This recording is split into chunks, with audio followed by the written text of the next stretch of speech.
کا پچھلا پہر تھا اور لائٹیں بھی آف تھیں، تو مجھے قرآن پڑھنے کی مسجد کے ہال سے آواز آ رہی تھی، تو میں رک گیا اور جا کر کے دیکھا تو مجھے کچھ دکھائی نہ دیا۔ خیر میں نے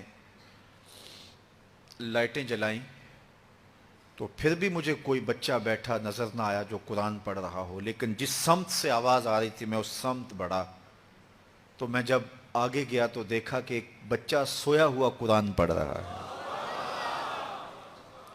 ان کے تو خوابوں میں بھی قرآن ہوتا ہے، یہ تو جنت کی چڑیاں ہیں۔ آپ اگر مجھے پوچھیں کہ آپ نے اتنی عزتیں کیسے پائی ہیں، تو میں آپ کو راز بتاؤں کہ یہ میری ماں کی دعائیں ہیں۔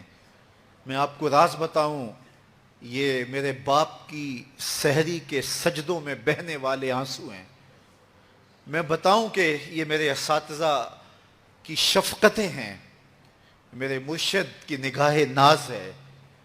لیکن میں آپ کو یہ راز آج بتانے لگا ہوں کہ آج اگر میں عزت کی اس مسند پہ بیٹھا ہوں تو میں نے طلباء کی خدمت کی ہے۔ جب یہ سوئے ہوئے ہوتے تھے تو میں ان کی لیٹرینیں صاف کیا کرتا تھا۔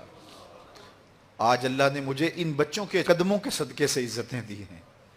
یہ حافظ قرآن بچے، یہ طلباء، یہ اللہ کے مہمان ہیں۔ صحیح حدیث میں آتا ہے کہ طالب علم کے پاؤں تلے اللہ کے نوری فرشتے پر بچھاتے ہیں، جن پر رحمتیں اترتی ہیں، جن کے نیچے فرشتے بھی پر بچھا رہے ہیں۔ تم نے ان پہ بم گرائے اور انسانیت خاموش ہے۔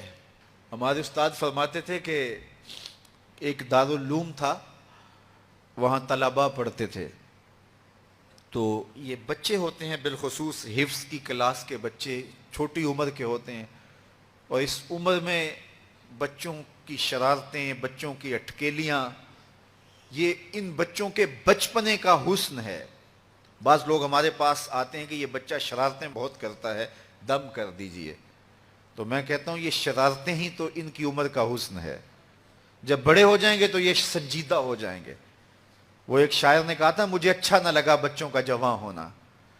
جب چھوٹے ہوتے ہیں تو ان کی شرارتیں ان کا حسن ہوتا ہے، تو وہ سکول میں پڑھتے ہوں، وہ جامعہ میں پڑھتے ہوں، یا وہ کسی فیکٹری میں وہ معصوم بچے کام کرتے ہوں، کسی ڈھابے پہ چائے بیچتے ہوں، تو ان کی طبیعت میں وہ شرارتیں ضرور ہوتی ہیں۔ یہ ایک بچوں کے بچپن کا حسن ہے۔ تو وہ بچے تھے اور شرارتی مزاج تھا، اور ایک شخص ان کی خدمت کیا کرتا تھا۔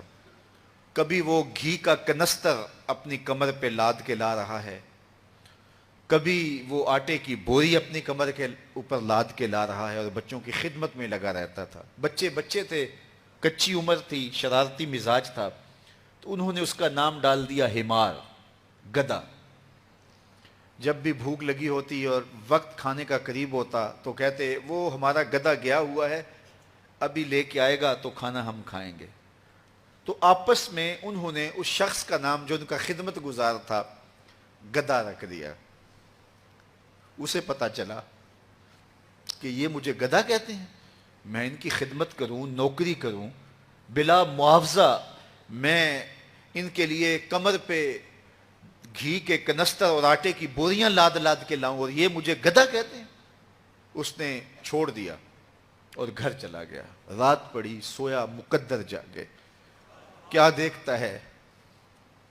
حشر کا منظر ہے، اور وہ طالب علم ہیں، انہیں جنت کا حکم ہوتا ہے، تو وہ اڑ جاتے ہیں اور ضد کرتے ہیں اور اٹکیلیاں کرتے ہیں، نہیں ہم نے جنت میں نہیں جانا جب تک ہمارا گدھا ساتھ نہیں جائے گا۔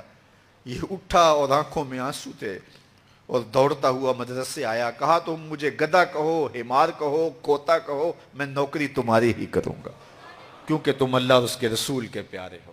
کتنے خوش نصیب ہیں وہ ماں باپ جن کے بچے حافظ قرآن بنتے ہیں۔ آپ کو پتہ ہے قیامت کے دن حافظ کا تو جو مرتبہ ہوگا وہ ہوگا ہی ہوگا، حافظ قرآن کے والدین کے سر پہ نور کا تاج رکھا جائے گا۔